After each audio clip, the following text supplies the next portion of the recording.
My name is Airman Spain, and I'm your first forward president. In the midst of the current condition, it is through forward thinking that we as airmen are able to remain connected, inspired, and resilient despite the terrain. It is through this way of integrated thinking that on behalf of the First Four, we're able to bring the coffee talk to you. We are calling this VCT, or Virtual Coffee Talk. The First Four strives to bridge the gap between the junior enlisted tier and individuals of leadership, influence, and life experiences. We do this in a way that the airman, if not the viewer, can relate, receive guidance, and mentorship. Chief Master Sergeant Scalambrino is a leader, a mentor, a husband, and a father. His efforts have helped shape, provide direction to a multitude of airmen all across the Air Force. It is my distinct honor to introduce today's VCT speaker, who is the Superintendent of the 75th Medical Group, Chief Master Sergeant Scalambrino. Airman Spain, it's my absolute pleasure to be on the first VTC. I'm super impressed with what your team is doing. You just took over as president. Sir. Exciting times.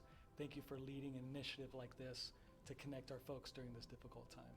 Thank you, sir. I truly appreciate that. Well, I want to just go ahead and get right into it. For the viewers out there, do you want to talk briefly about just your journey to becoming chief?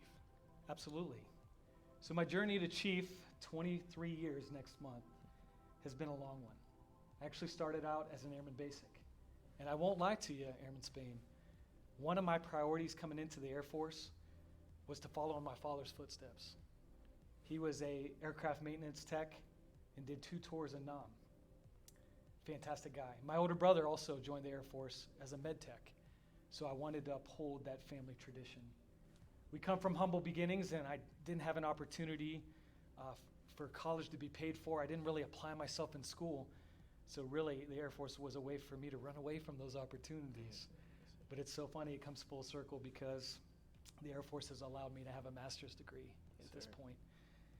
But my journey started in my recruiter's office. I saw a picture of Chief Master Sergeant Paul Airy behind his desk. And what I didn't know at the time was he was our first Chief Master Sergeant in the Air Force. Fantastic resume, fantastic man. But the stripes back then for chief were 2 on top and not 3. I jokingly said to my recruiter, I want that rank. And he actually laughed at me. And you know, sometimes reverse psychology, when you tell somebody they can't do something, they're going to do it. Oh, yeah, absolutely. So not at the time, but I wanted that rank, not necessarily that position. But my plan A coming into the Air Force was to be a chief. Learned very quickly that knowing my job and having my hand in the air for opportunities was the key to success. And then surrounding myself with people who were moving in that same direction. That's free motivation, right? Absolutely. If you and I are both looking at the same goal, we will help each other to obtain those things. We will keep each other accountable and responsible for those goals, dreams, and aspirations. So true. So starting off as an airman, I learned to be a good follower. I learned my job, had my hand raised for the opportunities. And I can say that, again, that was the springboard to the advantages that I got. Advantages to get BTZ, advantages to deploy 3 or 4 times, to do humanitarian missions for 11 assignments in my career, because I always saw it as an opportunity for growth. I always saw it as an opportunity to open my own aperture and get a different perspective that maybe my peers wouldn't have, or that I could share my own stories, and by sharing my stories, they might share in my perspective. So in growing through all of that, I found really quickly that being a great follower, studying my information to become a great technician first, and then become a great airman, it's kind of 2 sides of the same coin. Understanding my job, I understood what it meant to be a follower. I understood what it meant to be an Air Force airman. And I think that was at the benefit of those around me, because I always shared that information, right?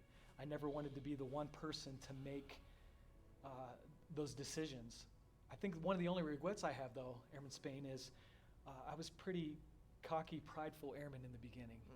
And I didn't take the time to sit down and say, you know what, I need somebody to mentor me, to guide me, to make sure that I'm on the right track.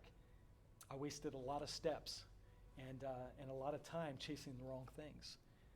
But I truly believe those were all life lessons that I'm able to share at this point as well, to develop and grow the airmen underneath us. So my journey to chief, man, I could talk for hours and hours, but I would say that there are sacrifices that you have to make, right? But I never sacrificed my family or my friends. I was always willing to go the extra mile, and it's funny. I heard a quote that it's bumper to bumper traffic on the shortcuts in life, but there's no traffic on the extra mile. And I've always tried to live by that, because if we can pump out a couple more push-ups, or if I can study a few more hours, I always tried to do my absolute best with what I was given every day. And I think that's where the good things have come from.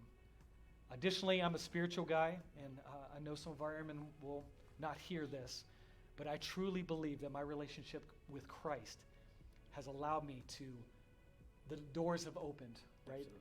As I took advantages of the opportunities and made myself available, things just continually happened, right? And when they needed to happen, the timing was always perfect.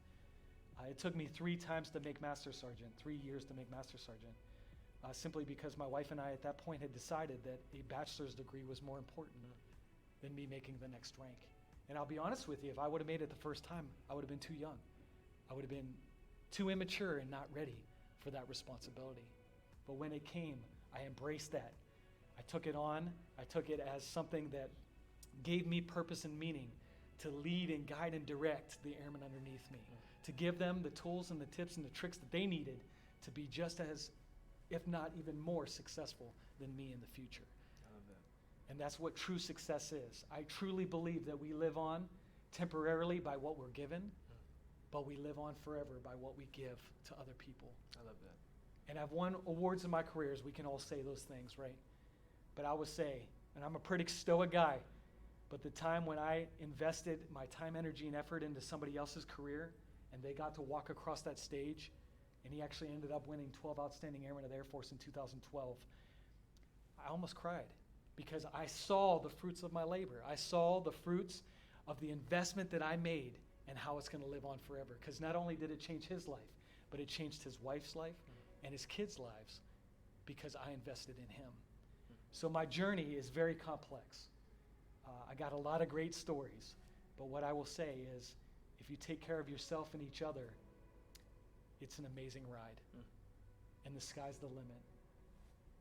I think that the Air Force is one of those institutions that if we do the right things and we check those right boxes, and we do all we can to bring people up to our level, right? The little brown book, 4-1-13, says assist subordinates in reaching their full potential. Because the potential you see in me or the potential I see in you won't always match what we have inside of our hearts. I see more in you than you see in yourself. And a lot of times we got to push folks to what we see of them for future success. Chief, thank you for sharing your viewpoint from your life experiences. Absolutely. My next question for you is, can you speak on the mindset that it takes to be determined as an airman? Wow, the mindset it takes to be determined. Okay, I think determination is actually tied to motivations, if that makes sense. Motivations would be probably tied to, man, I'm going to get deep, your purpose in life or what you're passionate about, right? Determination only goes so far, and I kind of already mentioned the free motivation, finding people who are moving in the same direction as you are and jumping on that bandwagon, right? I like it. Whether it's for competition or just having that mindset of having somebody running with you, right? We've all been on the track. There's been times where that key song kicks in, or maybe it's that runner's high. But I'll tell you, there's no greater high when somebody's your wingman and running right next to you. Because when you start feeling weak, they're going to be pushing you. When they're feeling weak, you're going to be pushing them. And that's that accountability and responsibility and determination. Yeah. But what I will say about determination, it only lasts so long. We ebb and flow in our lives in the motivations that we have. I will say that I hiked Mount Fuji twice, right? You get to the top of Mount Fuji and you say, this is the top, I've accomplished something. What's next? You got to find another mountain to climb. So whether it's a sight board whether it's stickies, whether it's email that you send, having a mentor, having accountability partners, somebody pushing you out of your limits, out of, again, the potential that you feel in your own heart. I think that there's something golden about that, because that person is going to make sure they're holding you to what you've said that you wanted to accomplish, right? So in determination, motivation, the purpose and passions, you bring something to the table where you continually try to get better, right? You continually try to learn. As frontline supervisors, the best thing that you can do for your airmen when they come and ask you a question and you truly don't know the answer is to simply say, you know what, I don't know, but I'll find out for you, right? Is being humble enough to say, I don't have all the right answers. I'd already mentioned before, again, I don't take pride in being the one to say, you know what, I'm making this decision. And there are times in the military, there are times in our lives where you may have to do that, but those are short and few and far between. But what you do is you collectively have a team in your corner and say, you know what, am I thinking right on this? Do I have the right perspective? Am I handling this situation correctly? Just to get all of those perspectives, to open up that aperture, to understand from other people's viewpoints, and to grow in those areas. So determination. We're all determined for something. Absolutely. Right? I would say our values, our goals, our beliefs, our convictions, all kind of shape our determination in life. But I would say, don't sell yourself short. I would say, while you're in this, commit fully to the Air Force. I'm not saying I bleed blue, and that's not the requirement, right? But I'm saying you're here and now. You've signed an oath of enlistment. It's not an oath of entitlement. This is something that's been given to us and can be taken away. Give us your all. You only get one shot. That's what I truly believe. Hone the moment, understand where you're at, and give your all to the people who are around you.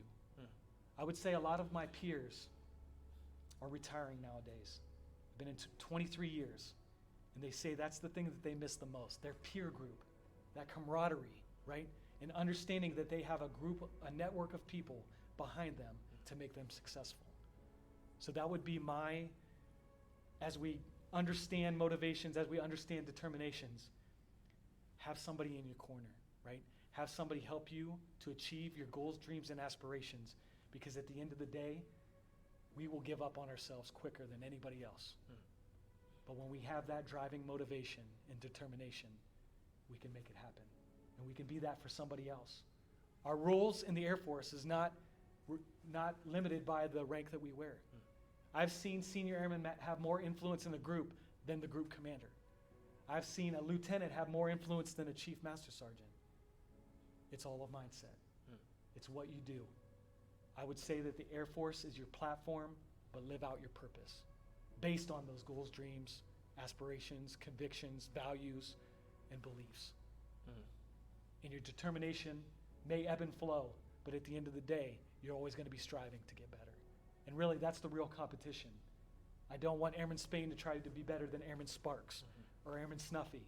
I want you to be better than you were yesterday. Absolutely. And that's true determination. Chief, those are some powerful words. Thank you. I truly appreciate the transparency and the way that you speak and you convey your message.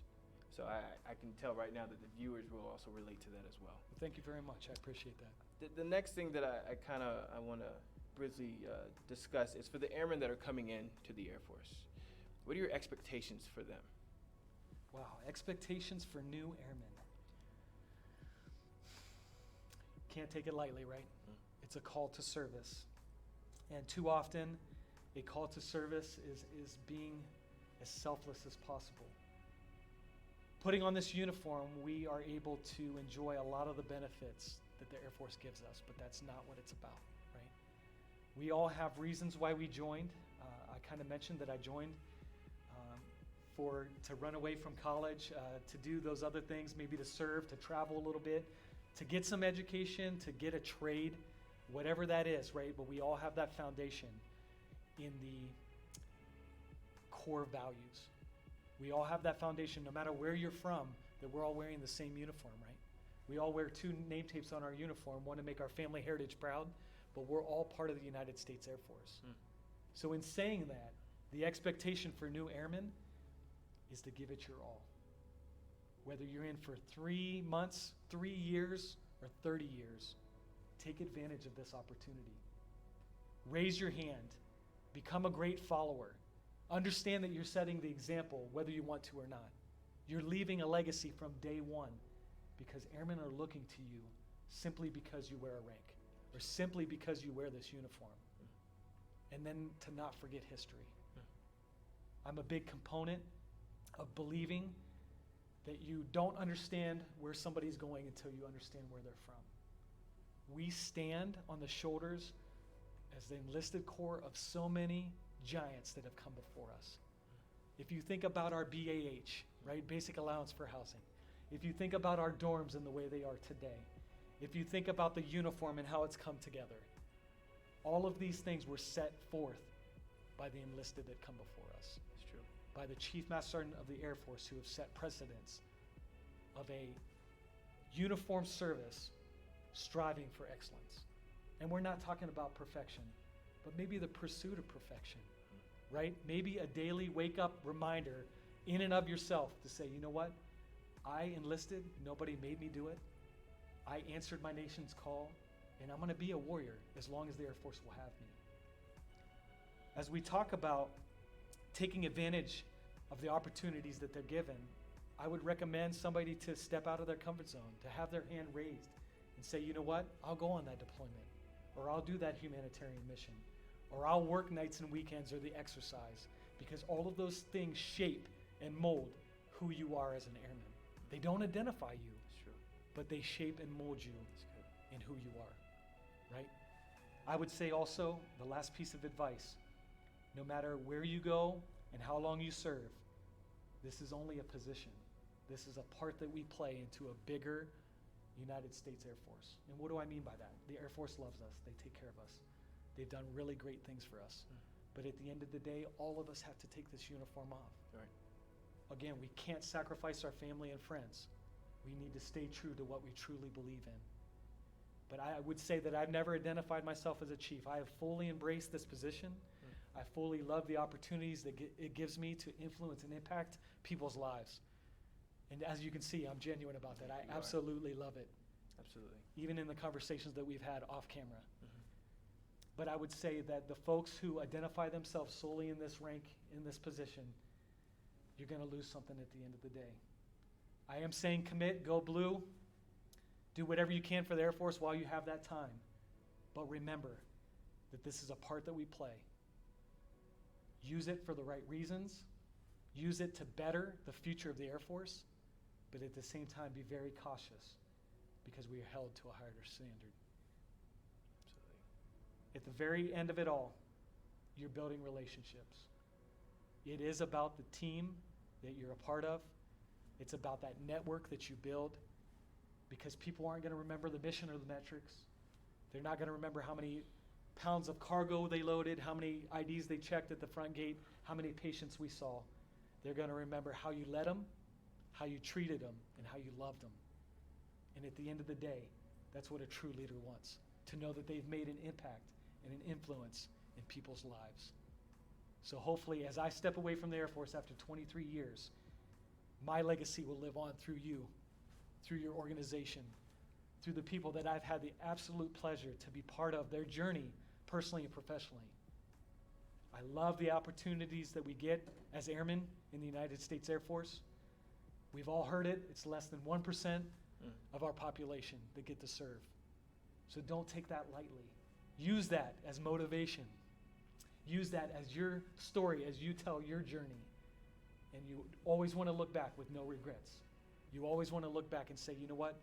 I took advantage of those opportunities and I did all I could while I was there. Chief, you have proven yourself time and time again that you are a limited commodity to the uniform. I tell you right now, it's going to be sad to see you go. That is for certain. I haven't met anybody like you at all. I appreciate that. And so the advice that you've given me, even over the past several months, I've taken to heart and I've applied it time and time again. And every day I feel like I wake up and I am trying to beat and compete with the person that I was the day before. That's awesome. So if you can, just take these last few seconds and as if you're speaking to an airman through the camera, and just any kind of closing remarks, any kind of last-minute words of wisdom that you want to impart upon them? I would say my last piece of wisdom, again, is to simply take care of yourself. Take care of the airmen around you. We are all part of the United States Air Force family. You never know what your example in somebody's life will lead to. Positive words, right? Encouragement. I also heard a quote one time, I think it was John Maxwell, that said, champions aren't made in the ring, they're only recognized there. I love that. And what does that mean? There's so much hard work behind the scenes. You're not saying, hey, look at me, where's the spotlight? No, this is all about doing what's necessary and what's required on a day-to-day basis behind the scenes. And if you think about any champ, how many people does he have on his supporting staff, on his coaching staff, right? There's always 4 or 5 people helping that person get to that championship opportunity. So be a light for somebody, be salt for somebody. Make sure that you're giving people great advice. Make sure that you're investing in their lives, and it'll reap rewards. At the end of the day, you'll be able to look back with a smile on your face and say, you know what? I gave everything I could to the Air Force, and this is what it's given me. Friendships, relationships, education, travel, whatever it might be. Those are the great things that the Air Force has for us when we give it our all. Chief Scalambrino, on behalf of the First Four, we truly appreciate you taking out the time in your day to come and talk to us and impart wisdom to the viewers, to the airmen, even to me all over again. I'm truly honored. Thank you for the opportunity. So we look forward to seeing you again soon, sir. Absolutely. Sir. Thanks. Sir.